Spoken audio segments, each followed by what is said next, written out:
पढ़ा सारे ब्लड, उसके बाद हार्ट हमने कवर किया, फिर हमने प्लेटलेट्स का फंक्शन और ब्लड प्रेशर पढ़ा। आज हम पढ़ेंगे यही ट्रांसपोर्टेशन, जैसे हमारी बॉडी में ट्रांसपोर्टेशन ब्लड करता है, ऐसे हम पढ़ेंगे ट्रांसपोर्टेशन इन प्लांट्स कैसे होता है। तो मतलब उसके क्या ऑर्गन्स हैं, ऑर्गन्स कह रही हूँ, उसके क्या पार्ट्स हैं या फिर उसके क्या स्ट्रक्चर्स हैं जो ये भी हमारे वाटर ट्रांसपोर्ट और फूड ट्रांसपोर्ट का काम है, उसमें प्लांट्स में कौन कौन करता है। ठीक है, तो let's start reading. We have discussed earlier how plants take in simple compounds such as carbon dioxide and photosynthesize energy stored in their chlorophyll containing organs namely leaves।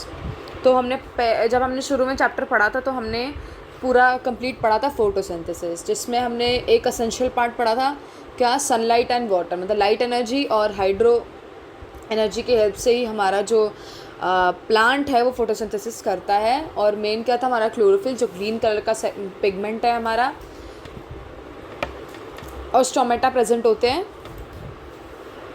जिससे हमारा फोटोसिंथेसिस हम परफॉर्म कराते हैं। स्टोमेटा जब open और close होते हैं तो पानी अंदर बाहर जाता है डिफ्यूजन प्रोसेस के थ्रू, और फिर वो पूरा प्रोसेस कंप्लीट होता है। तो अब the other kinds of raw material needed for building plant bodies will also have to be taken separately.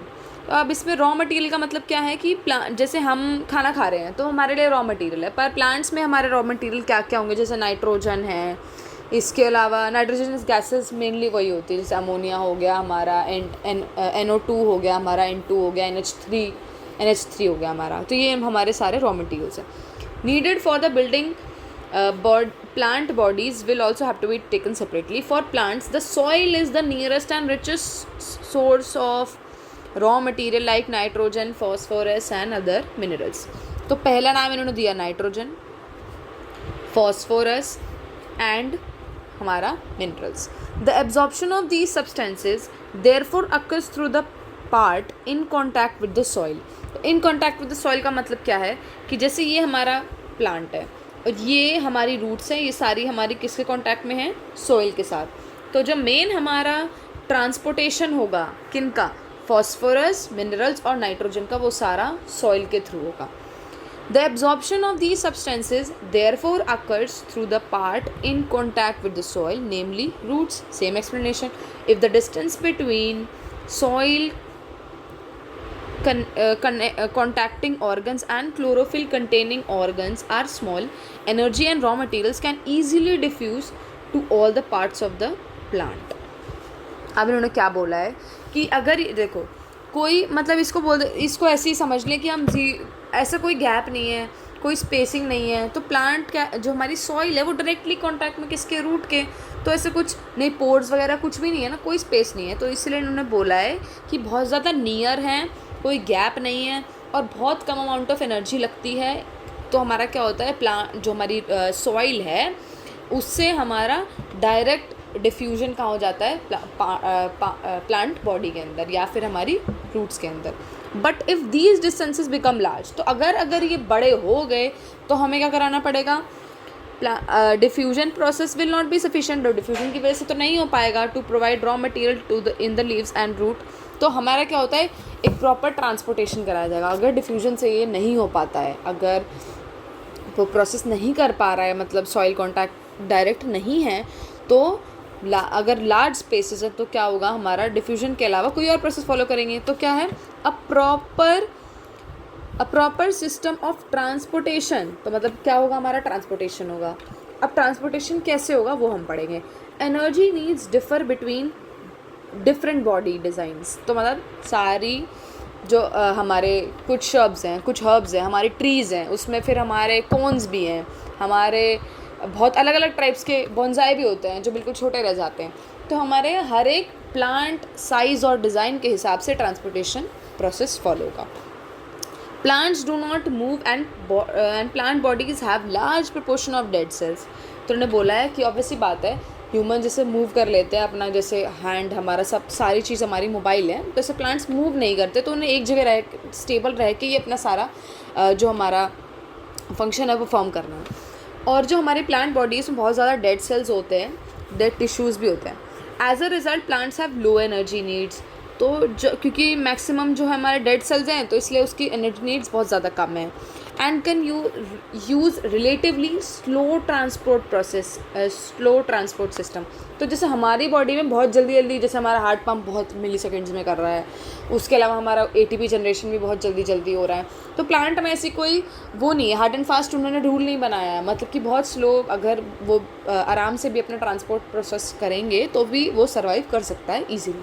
The distance over which transport systems have to operate however can be very large in plants such as in very tall trees. So वही बात इन्होंने बोली, जैसे हम पहाड़ों में जाते हैं, हमने यहाँ पे देखा है शॉर्ट प्लांट्स होते हैं, बहुत कम होते हैं, जो मैक्सिमम हमारे सबसे बहुत बड़े बड़े ट्रीज़ होते हैं. तो ऑब्वियसली बात है कि रूट से उनकी एपेक्स तक, मतलब कि बिल्कुल ऊपर तक फूड और वाटर को मतलब पहुंचाना प्लांट के लिए बहुत ज़्यादा एनर्जी रिक्वायर करेगा, क्योंकि उसकी बॉडी शेप बिल्कुल अलग है.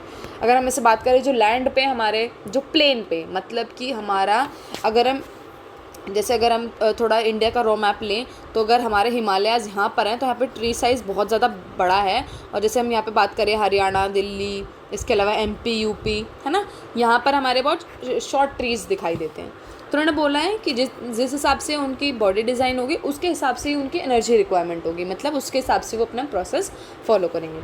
Plant transport systems will move energy stores from leaf and raw materials from root. तो कहाँ से जा रहा है? मेनली हमारा रूट से. सबसे पहला point, These two pathways are constructed as independently organized conducting tubes. Independently मतलब डिपेंड होना, मतलब क्या होता है? किसी चीज़ पे निर्भर होना. मतलब कि अगर मतलब मैं खाना खा रही हूँ तो मैं जो मेरा प्लांट सोर्स है या फिर जो भी मैं फूड खा रही हूँ मैं उस पर डिपेंडेंट हूँ, बिना उसके मैं अपना सर्वाइवल नहीं कर सकती. ऐसे उन्होंने बोला है. इंडिपेंडेंट कंडक्टिंग ट्यूब्स का मतलब क्या है कि दोनों जो हमारी जो ट्यूब्स हैं, मतलब कि अगर एक ट्यूब ये हुई और दूसरी ट्यूब ये हुई तो इसका मतलब इंडिपेंडेंट, मतलब दे विल फंक्शन अकेले. ऐसे वो कुछ ऐसे ज़रूरी नहीं है कि अगर इसने काम नहीं करा तो ये काम नहीं करेगी, या अगर ये काम कर रहा है तो ये काम नहीं करेगा. ऐसे नहीं होता, ये दोनों अपना काम अलग अलग करेंगे. तो इसका मतलब ये है इंडिपेंडेंटली ऑर्गेनाइज कंडक्टिंग ट्यूब्स. अब मेन वर्ड क्या है हमारा? एक होता है हमारा xylem, moves water and minerals obtained from the soil, और दूसरा क्या है हमारा? फ्लोएम, जो क्या करता है? हमारा प्रोडक्ट्स ऑफ फोटोसिंथेसिस को लीव से सिंथेसाइज करके हमारे दूसरे प्लांट पार्ट्स को पहुंचाता है. अब देखो डायग्राम में थोड़ा समझते हैं हम. रेड दिखाई नहीं देगा तुम्हें स्क्रीन पे. लेट्स टेक पर्पल, शायद ध्यान पर्पल दिख जाएगा. तो क्या लिखा है यहाँ पे देखो. जाइलम क्या करता है? ट्रांसपोर्ट करता है water plus minerals. Direction is upward, तो मतलब रूट से कहाँ जाएगा हमारा प्लांट बॉडी? ऊपर की तरफ. ठीक है, तो this is called unidirectional. तो वाटर क्या है हमारा? Unidirectional. ठीक है. फ्लोएम क्या करता है? फूड. मेनली क्या होगा हमारा? सुक्रोज हो गया, क्योंकि हम सबसे ज़्यादा यही पढ़ते हैं प्लांट में. तो ये क्या है? By directional. बोथ डायरेक्शन मतलब रूट्स को भी खाना चाहिए, हमारे स्टेम को भी चाहिए, लीव्स को भी चाहिए, फ्लावर को भी चाहिए, उसके अलावा जितने भी हमारे प्लांट पार्ट्स हैं सबको खाना चाहिए. पानी हमारा ऑलवेज यूनी डायरेक्शनल रहेगा, क्योंकि रूट से ही पहुंच सकता है. उसके अलावा कोई ऐसे पत्ते तो कहीं से एब्जॉर्ब नहीं कर लेंगे पानी, कोई वो है ही नहीं, उनके पास स्ट्रक्चर ही नहीं है. तो क्या होता है? Water is always unidirectional and the food is bidirectional, both directional.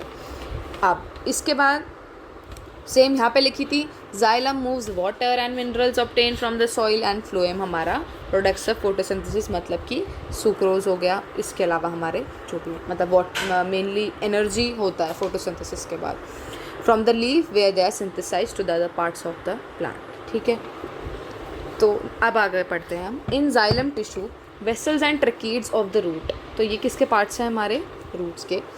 Stem and leaves are interconnected in the form of continuous system of water conducting channels reaching all parts of the plant. तो हमारे xylem में दो चीज़ें दी हैं इन्होंने. Xylem main है, उसके दो पार्ट्स हैं, एक हमारा वेसल और दूसरा हमारा क्या है? ट्रकीड्स. अब ये कहाँ कहाँ कनेक्टेड हैं?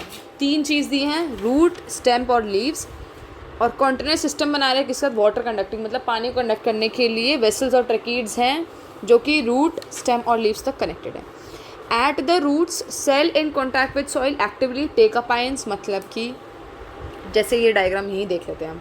जैसे यहाँ पे आयंस होंगे तो ये टेकअप मतलब रूट्स इनको ऊपर ले जाएगी, डिफ्यूजन के प्रोसेस से। जहाँ पर ज़्यादा होंगे at the roots cells in contact with the soil actively take up ions. ठीक है, अभी मैंने तुम्हें एक्सप्लेन कर दिया कि जहाँ पर भी हाई कंसनट्रेशन होगा हमारा वहाँ से कहाँ शिफ्ट कर जाएंगे, लो कंसनट्रेशन की तरफ, डिफ्यूजन के through. This creates a difference in the concentration of these ions between the root and soil. Difference बनाना मतलब कि वही सब्ट्रैक्शन की तरह समझना है कि हमारा 10 था और वहाँ पे 5 था तो 5 उधर चले गए, simple. Water therefore moves into the root from the soil to eliminate this difference. Eliminate this difference मतलब कि जहाँ पर भी कम चीज़ है वहाँ पर ज़्यादा वाली शिफ्ट हो जाएगी, यहाँ पर वही लिखा है। This means that there is a steady movement of water into the root xylem creating a column of water that is steadily pushed upwards. तो जैसे हमने पढ़ा कि रूट्स है, ये सॉइल, ये हमारा प्लांट, ठीक है, और ये पुश्ड अपवर्ड्स स्टेडीली मतलब धीरे धीरे पानी फिर हमारा रूट जाइल वेसल्स और ट्रकीट्स के थ्रू ऊपर चला जाता है। अगेन सेम पॉइंट कि ये हमारा कितना कौन सा है, unidirectional. Xylem always functions in a one direction. However, this pressure by itself is unlikely to be enough to move water over the heights that we commonly see in plants. अब इन्होंने contradictory line ये बोली है कि xylem हरदम जो लंबे trees होंगे, मतलब जो हम जैसे मैंने पहले बताया था तुम्हें, हिमालय साइड वाले जो ट्रीज़ हैं मतलब बहुत हाई जिनकी लेंथ है, उसमें ये नहीं अकेला काम कर पाएगा। मतलब कि ये प्रेशर नहीं है इनफ उनके लिए जिनकी हाइट्स बहुत ज़्यादा है। So plants use another strategy to move water in the xylem upwards. तो इसके अलावा वो कोई तरीका यूज़ करते हैं, वो तरीका क्या है उसमें हम आगे पढ़ेंगे।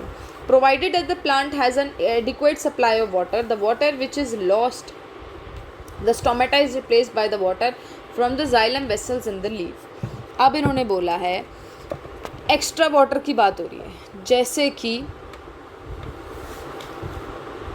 पहले हम एक्टिविटी कवर करेंगे, बाद में इसको पढ़ेंगे। तो पढ़ते हैं एक्टिविटी क्या बोल रही है हमारी। उन्होंने बोला है 2 मटके लेने हैं सेम साइज़ के और सेम अमाउंट ऑफ सॉइल डालना है। One should have a plant, place a stick of the same height as the plant in the other pot, cover the soil in both pots with a plastic sheet so that moisture can not escape by evaporation. उन्होंने बोला है 2 मटके लेने हैं, same soil का amount same होना चाहिए, एक में हमें प्लांट डालना है, दूसरे में हमें एक स्टिक डालनी है सेम हाइट की, प्लांट जितनी, और फिर दोनों को हमें प्लास्टिक शीट से कवर करना है। प्लास्टिक शीट से क्या होगा कि जो हमारे वाटर ड्रॉपलेट्स हैं जो हमारा प्लांट रिलीज़ करेगा वो सारे उसके पे क्या हो जाएंगे, चिपक जाएंगे। Cover both sets, one with the plant and the other with the stick with plastic sheets and place in bright sunlight for half an hour. तो 30 मिनट्स के हमें उसे रखना है और फिर उसके बाद हम उसको चेक करेंगे। तो फिर हम क्या ऑब्ज़र्व करेंगे कि जो प्लास्टिक बैग है कवर जो कर रहा है उस पर वाटर ड्रॉपलेट इकट्ठी हो गई, और उसके अलावा जिस पे स्टिक था मतलब जिस पे सिर्फ वो लकड़ी होती थी वहाँ पर सिर्फ कम ही ड्रॉप्स रही पानी की, मतलब बहुत कम ड्रॉप्स रही। अब हम पढ़ते हैं आगे क्या बोला है। इन्होंने बोला है प्लांट के पास एडिक्वेट सप्लाई ऑफ वाटर है, पर जब तो वो वाटर ट्रांसपिरेशन के थ्रू मतलब कि स्टोमेटा से लॉस्ट हो जाता है तो क्या होता है कि जो हमारे जाइलम वेसल्स हैं वो पानी को ऊपर पहुंचाने में हेल्प करते हैं। अब हम आगे पढ़ते हैं। In fact evaporation of water molecules from the cells of a leaf creates a suction which pulls water from the xylem cells of root. तो अब क्या होता है कि इवेपोरेशन जब हो रहा होता है तो हमारा जो जाइलम है वो जब पानी को पुश कर रहा होता है ऊपर, जो हमारा एक्स्ट्रा वाटर है वो तो ट्रांसपिरेशन के थ्रू बाहर निकल जाता है। अब आगे उन्होंने सेम चीज़ एक्सप्लेन कर दी। The loss of water in the form of vapour from the aerial parts of the plant is called transportation. तो जो हमारा लॉस ऑफ वाटर है वाटर वेपर के थ्रू जो हमारा हो जाता है उसको हम क्या बोल देते हैं, ट्रांसपिरेशन। दस transpiration helps in absorption and upward movement of water and minerals dissolved in it from roots to the leaf. It also helps in temperature regulation. तो first function हमारा temperature regulation दिया है. The effect of root pressure in transport of water is more important at night. क्यों बोला है, अब उसका reason पढ़ते हैं. During the day when the stomata is open, तो स्टोमेटा ओपन रहता है, the transpiration pull becomes the major driving force in the movement of water in the xylem. तो मतलब फोर्स, क्योंकि हमने बात करी थी पहले कि बहुत ज़्यादा प्रेशर लगाता है जाइलम वेसल्स और ट्रैकीड्स, जब पानी ऊपर लेके जाती है तो उसमें बहुत ज़्यादा एनर्जी चाहिए. तो उसी की बात हो रही है कि जब दिन में स्टोमेटा ओपन है तो ऑब्वियसली बात है प्लांट फोटोसिंथेसिस परफॉर्म कर रहा है और उसको वाटर की रिक्वायरमेंट है उस टाइम पे. मतलब कि वाटर जो जाइलम के थ्रू है वो जाएगा, क्योंकि वो भी फोटोसिंथेसिस परफॉर्म कर रहा है, तो इसीलिए वो सबसे ज़्यादा इंपॉर्टेंट दिन के टाइम पे है, क्योंकि that is the driving force in the movement of water in the xylem. अब आगे देखते हैं.